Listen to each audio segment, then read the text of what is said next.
মাগুরা সদর হসপিটাল বাহির থেকে দেখতে যতটা পরিষ্কার, ভিতরে অতটা পরিষ্কারও নয়। প্রথমে ঢুকতেই পাবেন বড় একটি সমুদ্র, যেখানে পানি জমা হয়ে আছে, অথচ কোনো মাছ নাই।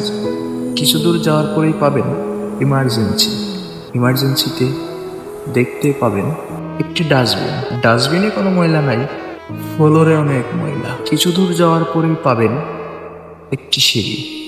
একটু দূরে যাওয়ার পরে পাবেন একটি সিঁড়ি।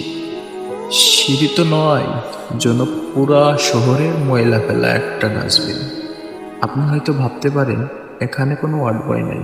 হ্যাঁ, অবশ্যই আছে, কিন্তু হসপিটালটার একটু যত্নের অভাব। তারা প্রতি মাসে গুনে নিচ্ছে মোটা অঙ্কের বেতন, তারা করছে না কোনো কাজ।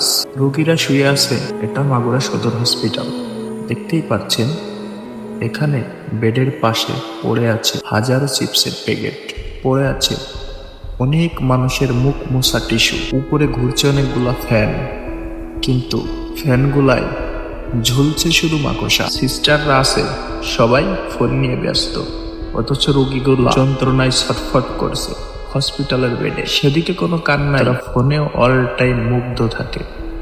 এটাই হচ্ছে আমাদের মাগুরা সদর হসপিটাল।